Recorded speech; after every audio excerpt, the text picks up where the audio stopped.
Wesh wesh les amis, aujourd'hui on va vous parler d'un des plus gros scandales de la gestion de la crise du coronavirus par la France qui vient d'être révélé aujourd'hui. Ce scandale, il est encore pire que la pénurie et le mensonge d'État sur les masques.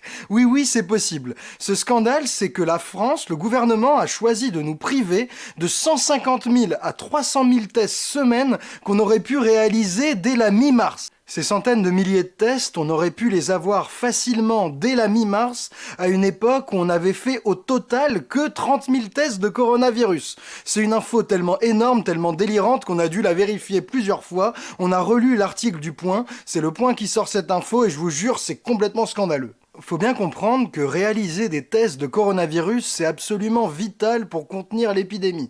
Tout le monde le sait depuis la Corée du Sud, plus on fait de tests, plus on peut identifier les nouveaux malades et du coup les mettre en quarantaine et contenir rapidement l'épidémie. Et aussi, plus on fait de tests, mieux on peut suivre l'évolution médicale et les symptômes des gens malades et donc mieux on peut les soigner.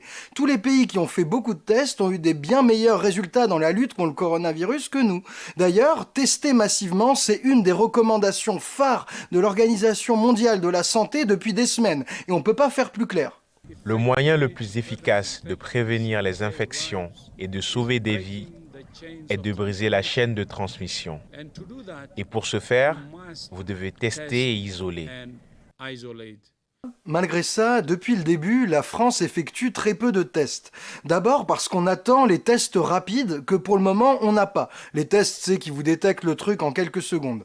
Et en attendant, les tests PCR, c'est les tests qui détectent l'ADN du virus dans votre organisme, eh bien ceux-là on les fait faire par les laboratoires des hôpitaux et ces laboratoires ont très vite été saturés et ont manqué de réactifs. Dès fin février, la France et les hôpitaux du Haut-Rhin n'avaient pas assez de tests pour tester tous les contaminés potentiels. Donc ça fait un moment qu'on est à la rue. Et encore aujourd'hui, après des mois d'épidémie et des semaines de confinement, la France est en incapacité, on n'est pas capable de tester tous les travailleurs en première ligne, tous les soignants, tous les gens qui vont soigner dans les EHPAD, qui travaillent dans les chaînes de distribution et qui continuent à travailler, ces gens-là, on ne peut pas les soigner et donc potentiellement ils peuvent passer le virus à plein de gens. Donc en France, niveau test, on est dans le brouillard, on navigue à vue, on est incapable de savoir qui a le virus et où il est précisément. Et ce qu'on apprend aujourd'hui, c'est que on avait une solution disponible immédiatement pour tester massivement des centaines de milliers de personnes, notamment toutes celles qui travaillent pendant le confinement. Cette solution, c'est de faire réaliser les tests par les labos vétérinaires. Les labos vétérinaires se sont organisés depuis la mi-mars et depuis cette période, ils supplient Macron de débloquer cette solution et de réaliser tous ces tests. Ces laboratoires, ils s'appellent les laboratoires départementaux d'analyse. Leur job, c'est de faire des analyses de bouffe, de qualité de l'eau, des suivis d'élevage et d'animaux sauvages.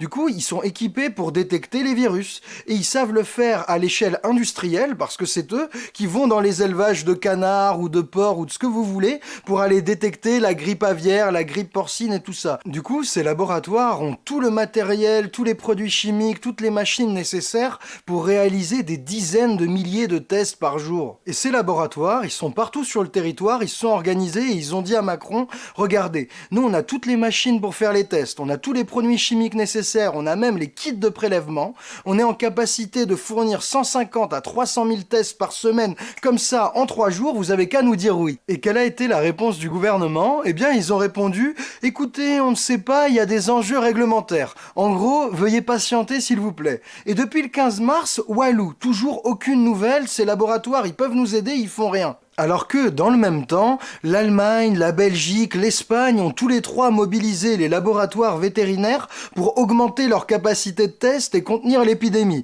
Nous, notre gouvernement, il fait rien.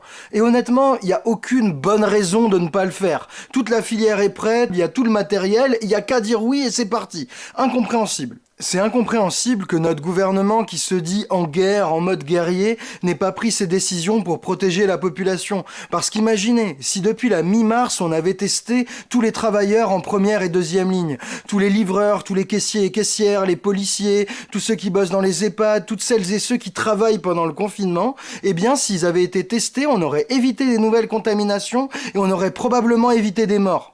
Ces centaines de milliers de tests, le gouvernement, c'est simple, il a choisi de ne pas les faire. Point à la ligne. C'est complètement aberrant, c'est presque plus scandaleux que la pénurie des masques. Parce que là, on ne dépend pas de la production en Chine ou de je sais quel problème de livraison. Toute la filière est prête, tout est prêt, il n'y a qu'un claquet des doigts et c'est parti en 3 jours. Et ils ne l'ont pas fait, c'est un scandale absolu. Alors il y a déjà des députés et des élus qui montent au créneau, il y a même des élus républicains qui râlent contre le gouvernement, mais il faut faire tourner cette information au maximum. Il faut que tout le monde se rende compte que ce gouvernement nous a mis en danger. Si vous-même vous travaillez en première ligne, si vous avez des amis ou des proches qui sortent tous les jours de chez eux, travailler, risquer leur vie pour assurer la production malgré le confinement, eh bien faut faire tourner cette vidéo. Faut absolument qu'on leur mette la pression parce que le gouvernement ne l'a pas fait depuis la mi-mars, n'a pas débloqué ses tests et ne le fait toujours pas. Donc faire tourner cette vidéo, mettre la pression au gouvernement, ça peut littéralement sauver des vies si on multiplie notre capacité à tester les gens. Et si vous voulez soutenir notre travail d'information, n'hésitez pas à nous rejoindre sur osonscomprendre.com. C'est un site où chaque semaine on fait une vidéo sur un sujet essentiel et on fait aussi des lives pour décrypter l'actu ou échanger ensemble. On en fait notamment un cette semaine, ce week-end, sur les conséquences financières et économiques de cette crise du coronavirus. Donc n'hésitez pas à nous rejoindre. C'était un plaisir de vous avoir vu. Prenez soin de vous, soyez forts. Gros bisous.